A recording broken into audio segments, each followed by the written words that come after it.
Bé, anem a fer una aportació de matèria orgànica en el compostador. Veieu, el compostador és un compostador rotatiu i en aquest cas tenim aquest departament on estem fent el compostatge en aquests moments. L'aportació és molt simple, simplement aboquem la matèria orgànica aquí, tanquem la porta, podem veure que està molt calent, tanquem la porta i ja podem marxar, simplement s'ha de fer això.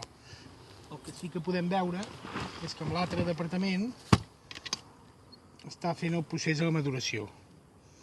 Encara està una mica calent, però aquest procés estarà 4 setmanes més aquí.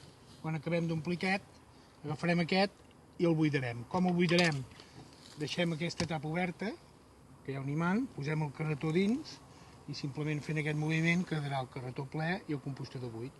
Ja podrem tornar a fer un altre cicle. Tanquem i si volem airejar una mica més, fem una simple volta.